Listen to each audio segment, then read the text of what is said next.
Ito ang sasakyan na halos araw-araw kong nare-recommend sa mga clients.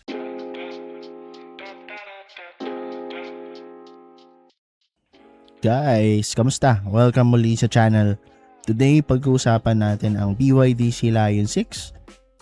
Isa sa mga model na madalas kong nare-recommend sa clients. Pero worth it ba talaga? Tara, pakita ko sa inyo. So, ayun guys, umpisa natin sa exterior ng Sea Lion 6.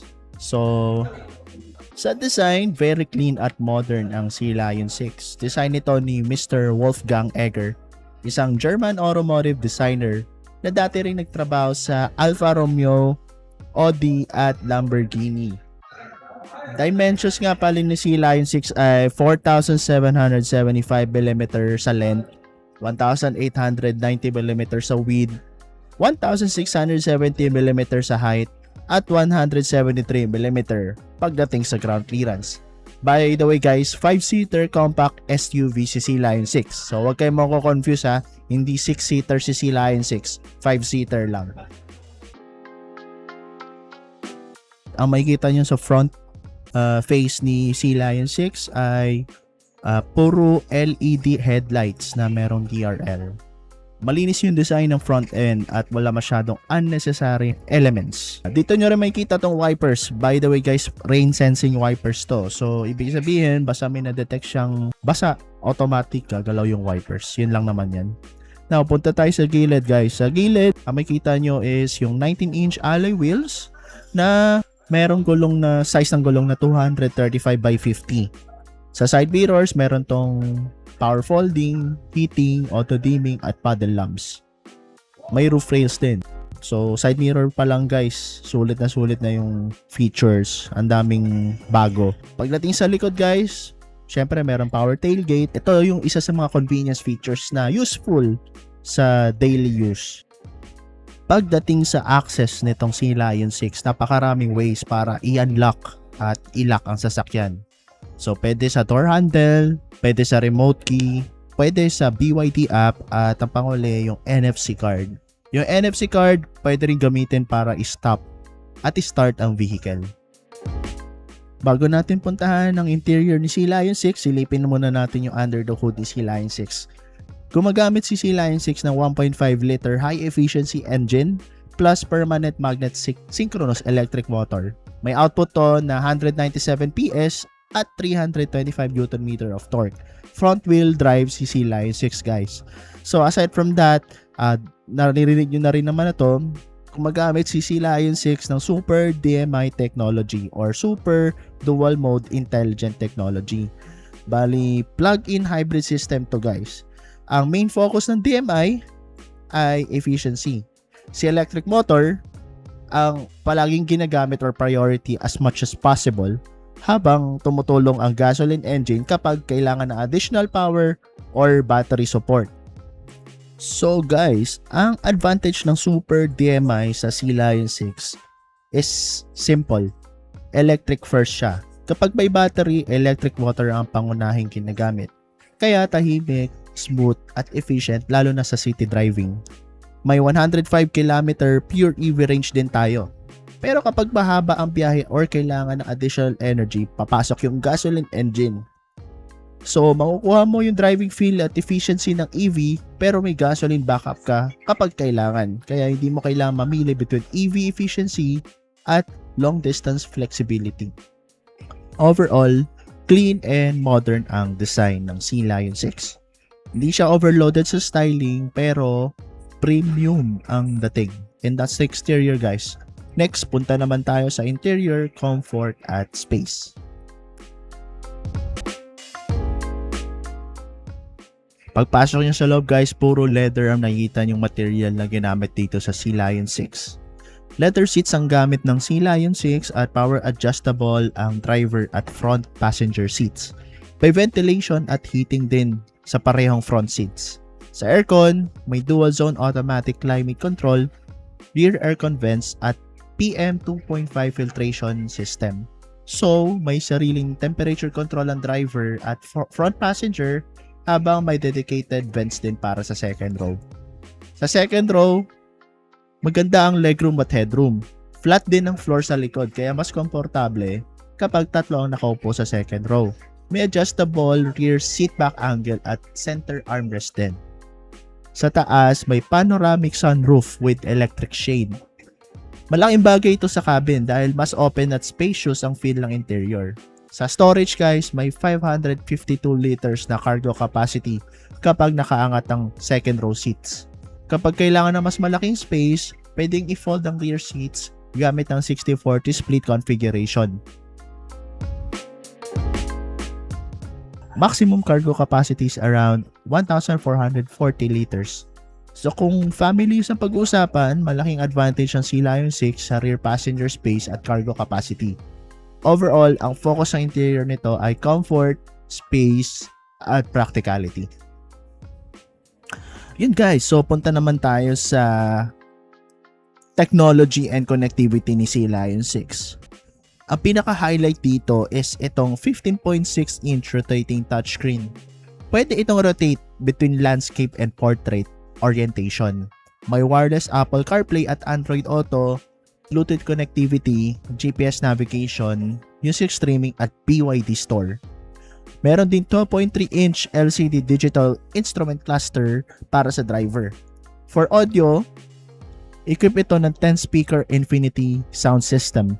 May dual 15 watts wireless charging pads din plus USB Type-A and Type-C ports sa front and rear. May voice assistant din kaya may ilang vehicle functions na pwede mo i-control gamit ang voice command. Another useful feature ng BYD Sea Lion 6 is yung built-in 4G connectivity. Dahil dito, connected ang vehicle sa BYD app. Kaya may access ka sa vehicle information at selected remote function. May over-the-air updates din. So, some vehicle software and system updates can be delivered without requiring a traditional manual software update. Sa technology and connectivity, complete ang basic features na inaasahan natin sa isang modern SUV. Large touchscreen, wireless smartphone connectivity, digital instrument cluster, premium audio, wireless charging, 4G connectivity, voice assistant, at OTA updates. For driver's assistance, may BYD ADAS ang Sea Lion 6. Basically, ito yung collection ng driver's assistance features ng BYD tulad ng adaptive cruise control, lane keeping assist, automatic emergency braking, forward collision warning, traffic sign recognition at iba pa. May 360-degree around view camera with see-through mode which is useful sa parking, pag-atras at pag-maneuver lalo na sa mga masisikip na spaces. May 6 na parking sensors, 2 sa harap at 4 sa likod. For highway and traffic driving, may adaptive cruise control with stop and go function si Sea Lion 6. Basically, ina-adjust nito ang speed para makatulong na mapanatili ang distance ng sasakyan sa harap. May lane keeping assist din at lane departure assist para makatulong kapag lumilihis ang sasakyan sa lane. Meron ding forward collision warning para magbigay ng warning kapag may possible collision sa harap at automatic emergency braking na maaaring mag-apply ng braking assistance kapag kailangan.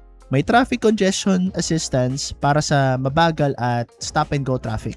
For road signs, merong traffic sign recognition kasama ang intelligent speed limit information and control para makatulong sa driver na ma-monitor ang detected speed limit information. So sa madaling sabi guys, pag may napansin si Sea Lion 6 na speed limit at hindi mo na napansin yon, siya mismo mabibigay ng information sa'yo and to the point na kontrolin niya yung speed ng sasakyan. So ganun siya ka-high-tech.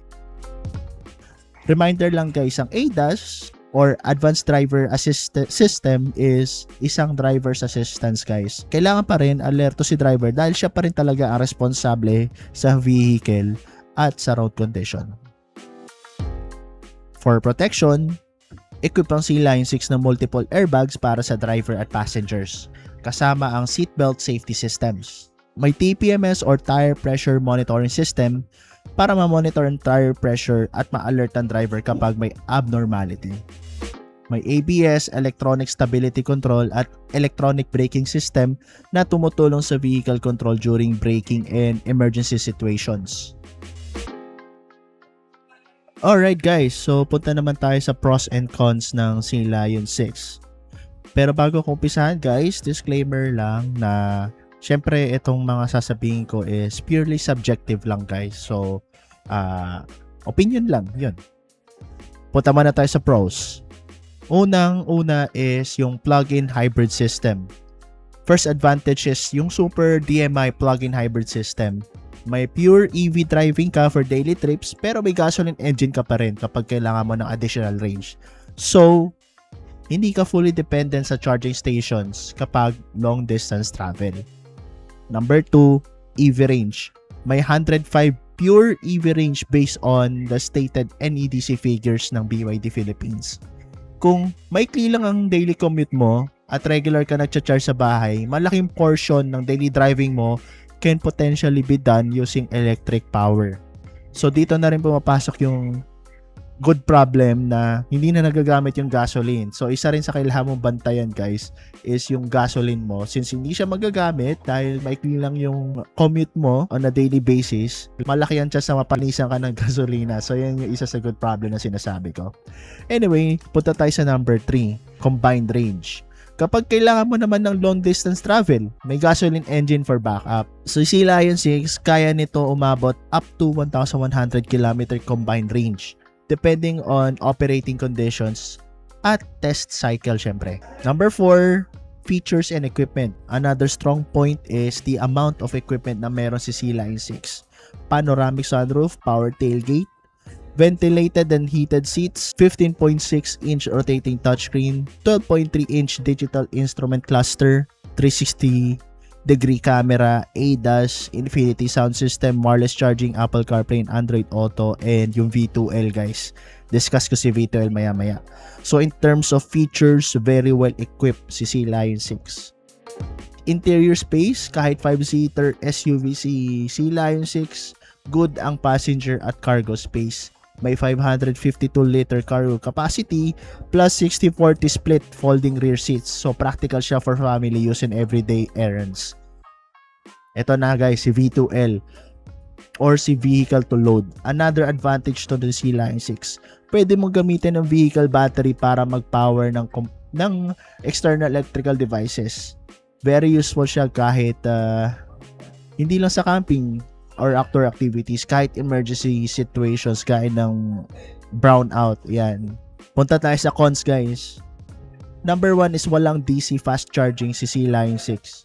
First major consideration is charging guys. AC charging only ang Lion 6, so wala itong DC fast charging. Ang maximum na AC charging ito is 7 kilowatts, which is a wall charger. And ang full charging roughly takes about 2.5 to 3 hours guys, depending on battery percentage. Pero since plug-in hybrid ito guys, hindi dapat siya critical compare sa isang pure EV. Kung hindi mo ma-charge yung vehicle, may gasoline engine ka pa rin para makapagpatuloy sa biyahe. So kung home charging na setup mo, AC charging is generally practical. Number 2, limited pure EV range compared to full EVs.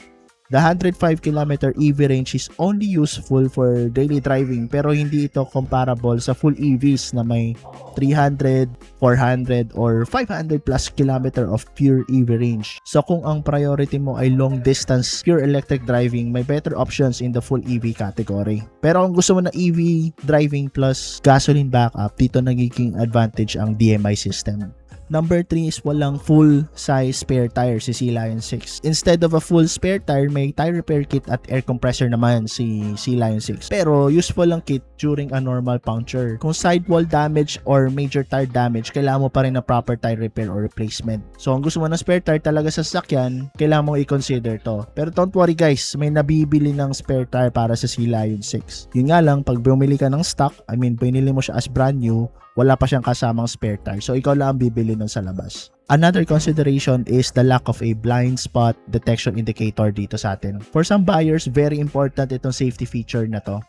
However, may 360 camera naman at parking sensors which help the visibility around the vehicle, particularly when parking and maneuvering. Next is no traditional fog lights. Wala rin traditional fog lights, guys. For most drivers, this may not be a major issue because the vehicle already has its main LED lighting system. Pero kung prefer mo rin yung fog lights, take note mo lang yan guys. The good thing about this, since Pilipino tayo, ang dami ring creative mindset na nakagawa na ng accessory ng fog lights for Sea Lion 6. Check nyo na lang yung Facebook, marami ako nakikita dyan. Number 6, panoramic sunroof maintenance. Although plus siya kanina, at the same time cons din siya kasi nga may maintenance din ng sunroof, guys. Yan ang pinaka last consideration nyo, yung panoramic sunroof. Hindi ito necessarily a problem, pero dahil exposed ito sa heat, rain, and dust, kailangan pa rin ng proper maintenance. Particularly, dapat malinis yung drainage channels nito at maayos ang rubber seals para tumagal ang buhay ng sunroof, hindi siya magkaroon ng tagas. Guys, so punta naman tayo sa verdict ko sa Sea Lion 6. So overall, biggest trend ng Sea Lion 6 is yung system niya, yung Super DMI. Yung combination niya ng EV driving and gasoline. Yan. Dagdag mo na dyan yung comfort ng experience ko while driving the car. Very different compare sa ICE vehicle. Malakas yung torque, malakas yung power. And dagdag mo na rin dyan yung V2L capability nitong sasakyan. So basically, para kang bumili ng malaking power bank. Or alam yan ng mga nakagamit na ng feature na to during power outages. Sobrang good ba itong Sea Lion 6 dahil doon. Tapos guys, syempre, dahil nga may EV mode to at HEV mode or hybrid electric mode, pwede mo i-charge sa bahay to, guys. Alam mo yun, pwede mo i-charge, gamitin mo lang 105 kilometers at taandar sa gasoline engine pakatapos or bago maubos yung 105 kilometers. Although, meron siyang mga compromises gaya ng walang DC fast charging, limited pure EV range, walang spare tire, may nawawalang features gaya ng blind spot detection at fog lights. Tingin ko hindi siya yung ganong kalala para hindi mo na siya bilhin. Yun, so kung ang priority mo ay magkaroon ng family SUV na may comfort, maraming technology, merong EV capability, kaya rin ng long distance, strong option ng Sea Lion 6. Pero kung ang priority mo ay more on long pure EV range at merong DC fast charging, mas appropriate talaga sa'yo si full EV. Ayun guys, so dito ko natatapos itong review, guys. Kung meron kayong question, just leave a comment sa comment section. And don't forget to like the video kung nagustuhan niyo itong video. Again, this is Jello ng POVPH. Input ko na rin guys kung gusto niyo ng BYD unit or Mitsubishi units. PM nyo lang ako dyan, leave ka comment, bigyan namin kayo ng quotation. Magandang araw sa inyo lahat, kita-kita tayo sa susunod na vlog. Bye bye!